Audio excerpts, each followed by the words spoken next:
Hello, this is Cloro at welcome back nga sa inyo mga kaibigan. Muli nga tayong nagbabalik para na naman sa isang panibagong chapter review. Dahil alam ko ay sobrang nabitin ko nga kayo sa ating nakaraang upload. Kaya naman hindi na nga tayo magpapaligoy-ligoy pa at reviewin na natin ang panibagong chapter.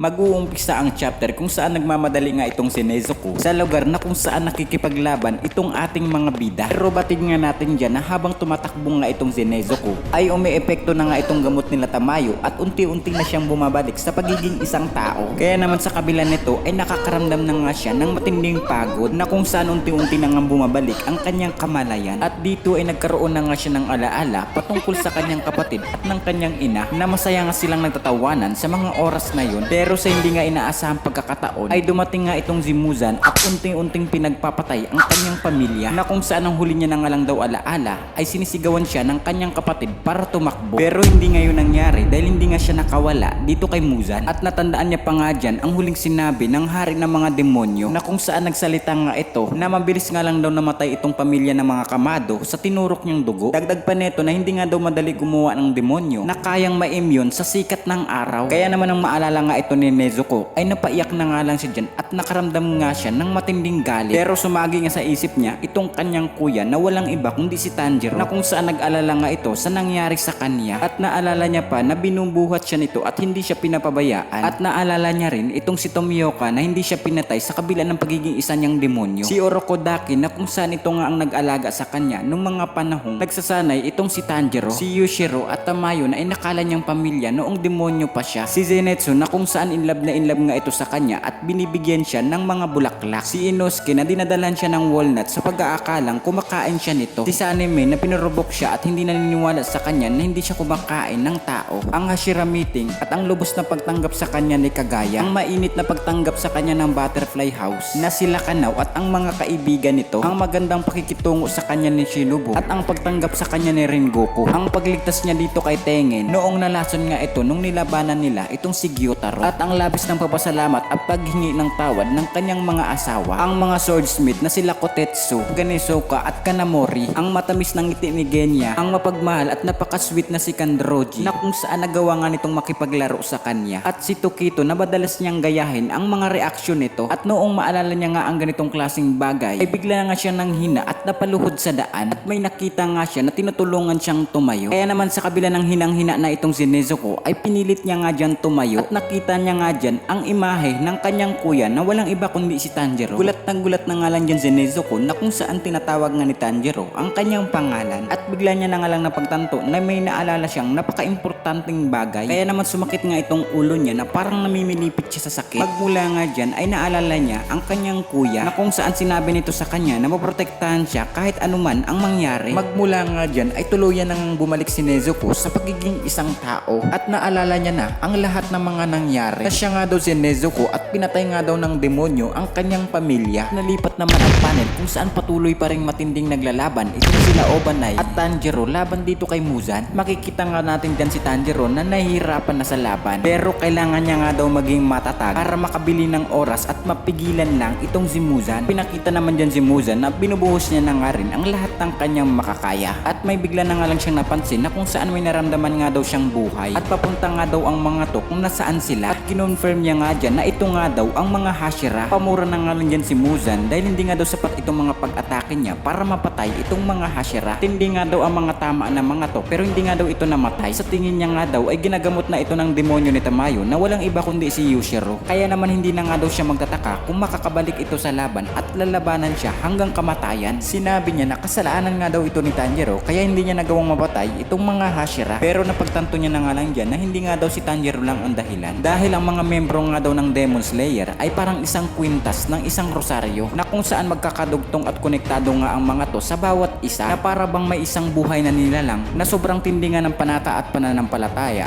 para tugisin at patayin siya. At ang mga sumunod na panel ay pinakita nga dyan na ginagamot na nga nila Yushiro at ng mga Kakoshi itong ibang mga Hashira. Kumbaga pinipilit na nga nila ang kanilang mga pamamaraan at lahat ng kanilang makakaya para lang matalo itong si Muzan. Kaya naman bigla na nga lang nag-announce itong Uwak at sinabi ng 35 minuto na nga lang daw ang natitira bago sumikat ang araw. Kaya naman nung marinig nga ito ni Muzan ay labis na naman ang kanyang pag-aalala. Kaya naman habang nakikipagpalitan siya ng atake dito kay Tanjiro ay sinabi niya na nga lang dyan na dito na nga daw magtatapos ang laban at hindi niya na nga daw kailangan sumugal pa dito sa laban. Habang sinusugod naman ni Tanjiro itong si Muzan ay napansin niya nga na parang may gagawin kakaibang bagay itong si Muzan at pinakita nga dyan na nag-expand na nga itong braso niya na kung saan ito nga rin yung technique na ginawa niya kay Yorichi na pinasabog niya ang kanyang sarili at pinaghiwa-hiwalay niya sa maliliit na parte ang kanyang katawan at ang purpose niya nga dito ay para makatakas. Napagtanto nga agad ito ni Tanjiro. Sinigawan niya itong si Obanai at sinabi ang magiging plano nitong si Muzan na kung saan paghihiwalay nga daw nito ang kanyang sarili para tumakas at pinagpawisan na nga ng malagkit itong si Tanjiro dahil nagdududa nga daw siya na kung kaya nga ba daw ba nilang dalawa ni Obanai pigilan itong si Muzan kapag oras na naghiwa-hiwalay na ang katawan nito dahil si Yorichi na isa sa pinakamalakas na swordsman ay hindi napigilan ang ganitong klaseng bagay. Kaya naman napagtanto na nga lang dyan ni Tanjiro na kapag sumabog at naghiwa-hiwalay nga daw itong si Muzan ay talagang matatalo na nga daw sila dahil makakatakas na ito. Kaya naman sinabi na nga lang ni Tanjiro na bago nga daw sumabog itong si Muzan kailangan nilang mahiwa ang 5 utak at ang 7 puso nito at pinakita na nga lang dyan na talagang sasabog na itong si Muzan at sinabi na nga lang dyan ni Tanjiro na hindi na nga daw sila aabot at matatalo na sila sa laban. Pero magmula nga dyan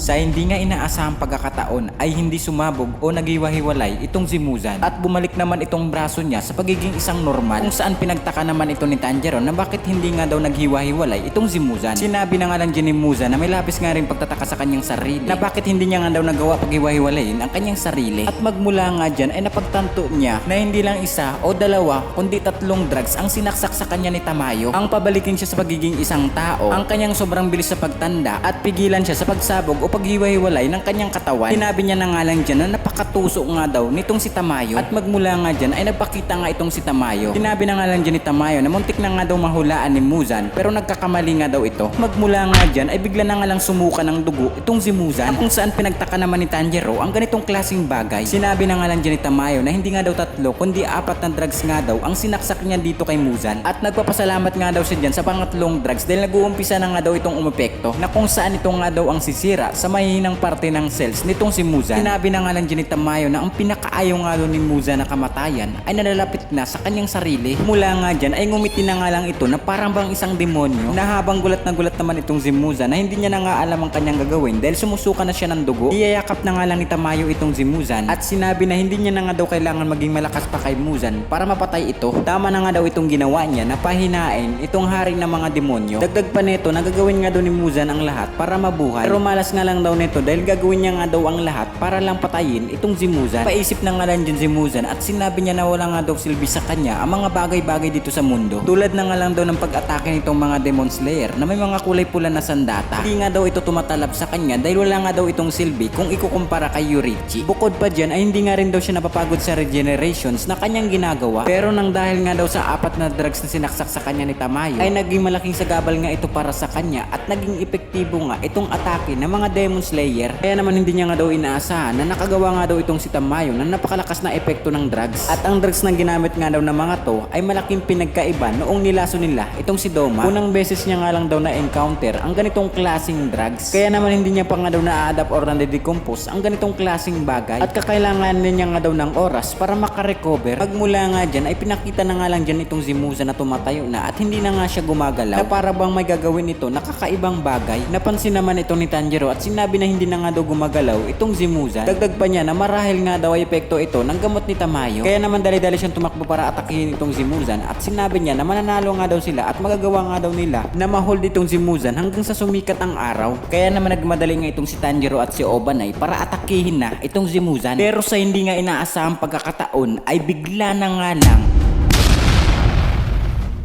ay naglabas ng napakalakas na pag-atake itong si Muzan na kung saan direktang tinamaan itong si Obanai at si Tanjiro at makikita pa nga dyan na namimilipit sa sakit itong ating bida na kung saan sinabi pa nga neto na kung anong klase nga daw pag-atake itong ginawa ni Muzan. Pinipilit niya nga dyan bumangon pero hindi nga daw makagalaw ang katawan niya at hindi na nga rin daw siya makahinga. Wala na nga siyang magawa kundi panoorin na lang itong si Muzan na tumatakas at pinakita nga dyan ang isang uwak na may talisman na kung saan ito nga ang nagsisilbing mata sa laban ay namatay na rin dahil sa ginawang pag-atake ni Muzan at nalipat naman ang panel dito sa headquarters kung saan napuruhan nga rin itong sila Kiriya at ang kanyang mga kapatid na walang iba kundi si Kanata at si Koina. Nang dahil nga yan sa napakalakas na ginawang pag-atake nitong si Muzan, nag-alala na nga lang itong sila Tengen at sinabi na kung okay nga lang ba daw ba itong sila Kiriya. Sumagot naman itong si Kiriya at sinabi na okay nga lang daw siya at wag na siyang alalahanin. At napatanong na nga lang siya dyan na kung okay nga lang ba daw ba itong sila Tanjiro at si Obanai. Tataka naman itong si Senjiro na kung paano nga ba daw ba umabot itong atake ni Muzan sa kanilang lokasyon. Dahil nasisigurado niya nga daw na hindi pa alam ni Muzan ang kanilang kinaroroonan. Sinabi na nga lang dyan ni Kanata na hindi niya na nga daw makita ang nangyayari dahil naiba nga daw ang pwesto nitong Eye Talisman. Nagsalita naman itong si Koina at sinabi na 25 minutes na nga lang daw ang natitira bago sumikat ang araw. Sumagot naman itong si Kiriya na konting oras na nga lang daw ang natitira kaya wag na nga daw nilang hayaan na makatakas pa itong si Muzan. At nakiusap pa nga siya dyan na kung meron pa nga daw ba pipigil dito kay Muzan dahil matindi nga daw itong tama ni Tanjiro at ni Obanai na hindi na nga ito makatayo. At nalipat naman dyan ang panel sa battleground na kung saan pinipilit nga ni Tanjiro na tumayo pero hindi niya nga kinakaya. Kailangan niya nga daw tumayo pero hindi na nga daw siya makahinga at parang nawasak nga daw itong baga niya sa ginawang pag-atake nitong si Muzan. Dagdag pa neto na kung nasaan na nga ba daw ba itong si Obanai at ano na nga daw ba ang nangyari dito dahil mas matindi nga daw ang tama nito kaysa sa kanya. At nakita na nga lang niya dyan na nakakatakas na itong si Muzan. Wala nga daw siya magawa dahil sa kondisyon niya ngayon ay hindi nga daw siya makatayo at makahinga. Pero sa hindi nga inaasahang pagkakataon na habang tumatakas itong si Muzan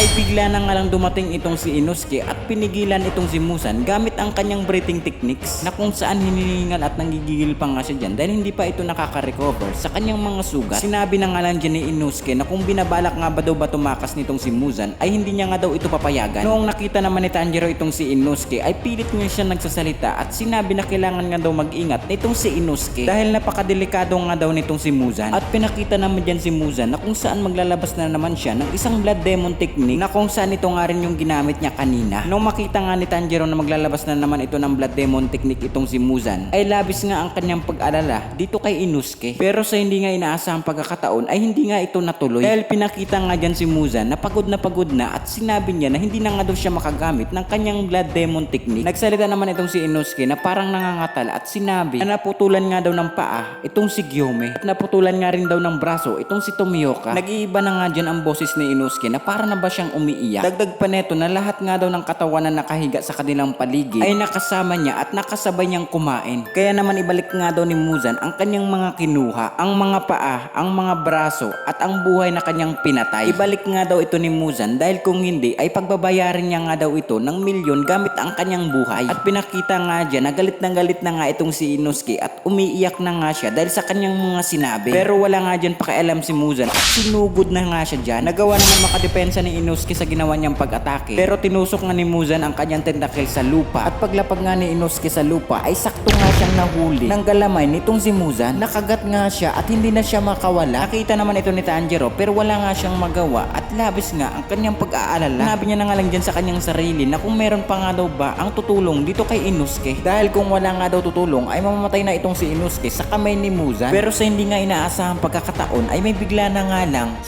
may umatake dito kay Muzan at nagawa nga makawala nitong si Inosuke. At pinakita nga dyan na si Zenitsu ang dumating para tulungan itong si Inosuke. Nagsalita nga ito at sinabi na kumalma nga lang daw itong si Inosuke at mag-focus sa laban. Huwag nga daw ito magpadala ng emosyon dahil buhay pa nga daw itong si Tanjiro. Sigurado nga daw siya dahil naririnig niya pa ang pulso nito. Mula nga dyan ay sumigaw nga siya at may sabing na kung naririnig nga ba daw ba siya nitong si Tanjiro, wala nga daw itong ibang iisipin kung hindi ang mabuhay. Makakauwi nga daw ito sa kanyang tahanan kasama ang kanyang kapatid na walang iba kundi si Nezuko. Si Nezuko na kung saan magiging isa na nga itong tao. Isipin nga lang daw nito ang mabuhay dahil naghihintay nga daw ang kanilang pamilya sa pagbabalik nilang dalawa. Napaiyak na nga lang dyan si Tanjiro sa mga sinasabi nitong si Zenitsu. Pero habang nagsasalita nga itong si Zenitsu ay tinamaan nga siya dyan ng atake nitong si Muzan. Sinubukan niya siya dyan tulungan ni Inosuke pero tinamaan nga rin siya ng atake at lumagapak nga siya dyan sa pader. Sobrang lakas nga ng pag-atake ay sumuka na nga lang dyan ng dugo itong si Inosuke. Pinipilit na nga lang dyan ni Tanjiro tumayo nung makita niya ang kalagayan ng kanyang mga kaibigan. Sinabi niya ang blood demon technique nga daw ni Muzan ang dahilan kung ba't hindi niya makontrol lang maayos ang kanyang nervous system. Kaya naman baka umubra nga daw itong espada na kanyang hawak. Pagmula nga dyan ay tinusok niya nga ang kanyang sarili na may lipit na nga lang siya dyan sa sakit dahil sa kanyang ginawa. Nakita naman dyan si Muzan na pagod na at parang na nga rin itong nanghihina. Hindi niya na nga daw mataas ang kanyang braso at napakabigat nga daw ng kanyang katawan. Ang nakakainis pa nga daw dyan ay hindi nga daw mamatay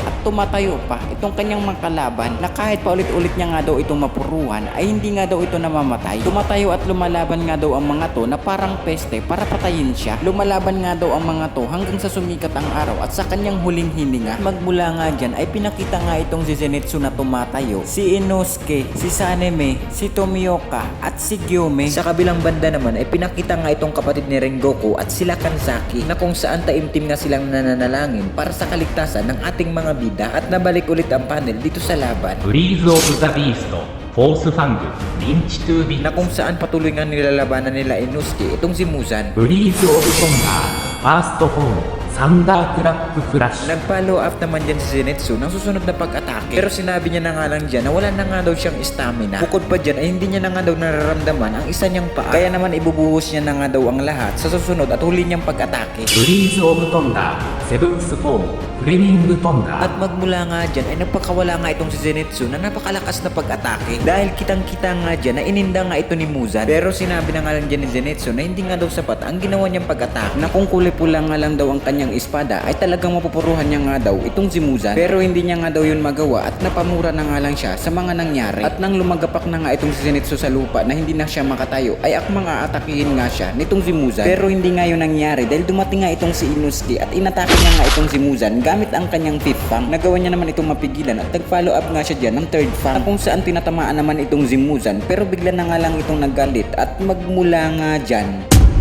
ay nagpakawala nga ito ulit ng Blood Demon Techniques na Lightning Shockwave. Kung saan ito nga rin yung Blood Demon Technique na ginamit niya dito kay Tanjiro at Obanai. At makikita nga natin dyan ang direkta ngang tinamaan itong King of the Mountains na walang iba kundi si Inosuke at labis nga itong napuruhan. Nang dahil nga dyan ay labis nga nag-aalala itong si Zenitsu. Pinipilit niya pa nga dyan tumayo para iligtas itong si Inosuke pero hirap nga daw siya makagalaw at hindi na nga daw siya aabot. At pinakita nga dyan na atake na nga ni Muzan itong si Inosuke at hindi na nga ito makakailag.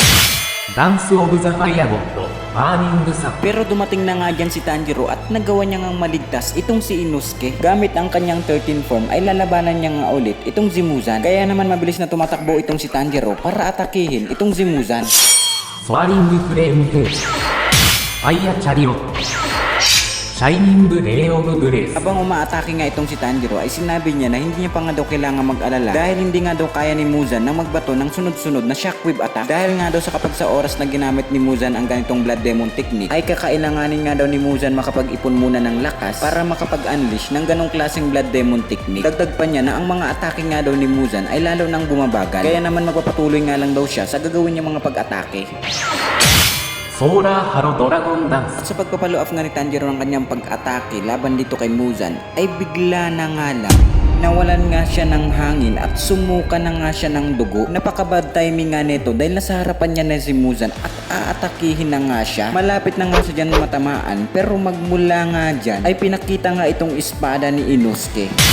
Six Fang, Jagudo Jab. Nang dahil nga dyan ay nagawa nga makaligtas ni Tanjiro sa ginawang pag-atake ni Muzan. Hindi na nga siya dyan nagsayang ng oras at tinulungan niya nga itong si Inosuke. At magmula nga dyan ay naglunsad na nga siya ng mga pag-atake. Dance of the Fireball, Flame Arts, Azure Heaven, Arlon Rainbow. At habang ang nakikipaglaban itong sila Tanjiro ay pinakita nga itong si Zenitsu na pinipilit niya nga ang kanyang sarili na tumayo. Sabi niya nga sa kanyang sarili na kailangan niya nga daw lumaban dahil kapag oras nga daw na huminto sila sa pag-atake ay makakatakas nga daw itong si Muzan. Kailangan niya nga daw makagawa ng paraan para maigalaw ang kanyang katawan dahil kailangan niya nga daw magkaroon ng ambag dito sa laban. Pero napamura na nga lang dyan si Zenitsu dahil hindi niya nga daw maigalaw ang kanyang katawan. Pero bigla niya na nga lang dyan naalala itong kanyang matandang master. Sinabi na nga lang dyan ni Zenitsu na tulungan nga daw siya nito para makalaban. Kung kinakailangan nga daw ay sipain pa siya nito para makatayo. At pinakita nga dyan na nag-init na itong si Zenitsu at magmula nga dyan ay bigla na nga lang siyang umatake na napakabilis at nagawa niya nga maputol itong braso ni Muzan kung saan napamura pa nga siya dyan dahil hindi nga daw sapat ang kanyang bilis. At nang makita nga ito ni Tanjiro at Inosuke ay naghanda nga sila at sabay nga nilang inatake itong si Muzan. Pero sa kasamaang palad ay nakapag-counter nga itong si Muzan at tinamaan niya nga itong si Inosuke na kung saan tumalsik nga ito at tumama sa pader. Alala naman itong si Tanjiro pero sinabi niya na hindi nga daw siya pwedeng tumigil sa ginagawa niyang pag-atake. Pagmula nga dyan ay nagpatuloy nga sa pag-atake itong si Tanjiro gamit ang The Setting Suns at ang Solar Hollow. At nang mag-follow up na nga siya ng susunod niyang pag-atake ay bigla na nga lang nawalan ng lakas ang kanyang paa at nawalan nga siya ng balanse. Pinamantala naman ito ni Muzan at aatakihin niya nga itong si Tanjiro. Pero nung malapit na nga siyang matamaan ay bigla na nga dumating itong si Zenitsu at inatake niya nga itong si Muzan gamit ang kanyang Thunderclap. Ang dahil nga dyan ay nagawa na naman makaligtas ni Tanjiro sa ginawang pag-atake nitong si Muzan. Pero baliwala nga ang ginawang pag-atake ni Zenitsu kay Muzan at naglunsad nga ito ng counter-attack kung saan minasiwas niya nga ang kanyang tentacles at tinamaan nga itong si Zenitsu. Magpa-follow up nga ng susunod na pag-atake itong si Muzan pero dumating nga itong si Tanjiro at inatake niya nga itong si Muzan gamit ang kanyang Solar Hollow Dragon Dance ay nagawa niya nga maligtas itong si Zenitsu na paatras niya pa itong si Muzan. Kaya naman nagpa-follow up nga siya ng susunod niyang pag-atake gamit ang Scorching Crimson Mirror. Ang dahil nga dyan ay dumikit nga itong si Muzan sa pader at naglunsad naman si Tanjiro ng isa pang atake. Tinusok niya nga ito sa katawan gamit ang Sunflower Lance. Magmula nga dyan ay nagawa niya na nga makorner itong si Muzan pero sinabi niya na masama nga daw ito dahil hindi niya na nga daw kaya mag-unleash pa ng mga breathing techniques. Nangihina na nga daw siya at umabot na siya sa kanyang limitasyon. Kaya naman tutusukin at ihuhold niya na nga lang daw itong si Muzan sa abot ng kanyang makakaya. Pero galit na galit nga itong si Muzan at pinagalaw niya nga ang kanyang tentacles para tusukin itong si Tanjiro. Pero nagtaka nga siya dyan dahil hindi nga ito umabot kay Tanjiro at nung paglingon niya sa kanyang kaliwa ay nandoon nga si Kanroji na kung saan hawak-hawak nga nito ang tentacles ni Muzan. Umiiyak at galit na galit nga siya dyan at sinabi niya dito kay Muzan na tama na nga daw itong pinagagawa niya. Pagmula nga dyan ay pwersahan niya nga hinila itong mga tentacles ni Muzan at nagawa niya nga itong maputol. Pamura na nga lang dyan si Kanroji at inatake nga siya dyan ni Muzan at direkta nga siyang tinamaan. Nag-worry naman itong si Tanjiro kay Kanroji pero pagtingin niya nga sa kanyang kaliwa ay inaatake na siya nitong si Muzan. Pero sa hindi nga inaasahang pagkakataon ay bigla na nga lang dumating itong si Sanemi at pinutol itong mga tentacles ni Muzan. Tinusok niya nga ang braso nito sa pader para hindi na ito makagalaw. Nagulat nga dyan si Tanjiro sa pagdating ni Sanemi pero mas lalo nga siyang nagulat nung magkaroon ng hiwa itong mukha ni Muzan. Pumukha nga yan at nagkaroon nga ito ng napakalaking bibig na may mga pangil kung saan akma na nga kakagatin itong si Tanjiro. Pero sinabi na nga lang dyan ni Tanjiro na hindi nga daw siya aatras dahil hindi niya nga daw hahayaang makatakas itong si Muzan. At nang malapit na nga siyang makagat ay bigla naman dumating itong si Obanai at siya nga ang nakagat nitong si Muzan. Bigla naman sumigaw itong si Sanemi at sinabi na sisikat nga daw ang araw kaya kailangan pa nga daw nilang magtiis. At magmula nga dyan ay pinakita na nga itong araw na sumisikat na. Diyan na nga nagtatapos ang chapter 198. Kaya naman abangan nyo pa ang mga susunod na chapter dahil binubuhos na nga ng ating mga bida ang lahat ng kanilang makakaya. At gusto ko nga manghingi na paumanhin sa inyo dahil matagal nga po tayong nawala. Nagkaroon nga lang po tayo ng kakaunting problema na kailangan nating lutasin. Pero wag nga po kayong mag-alala dahil nagbabalik na nga po tayo at tatapusin na natin ang ating nasimulan. Kaya naman abangan nyo pa ang ating mga susunod na reviews. Maraming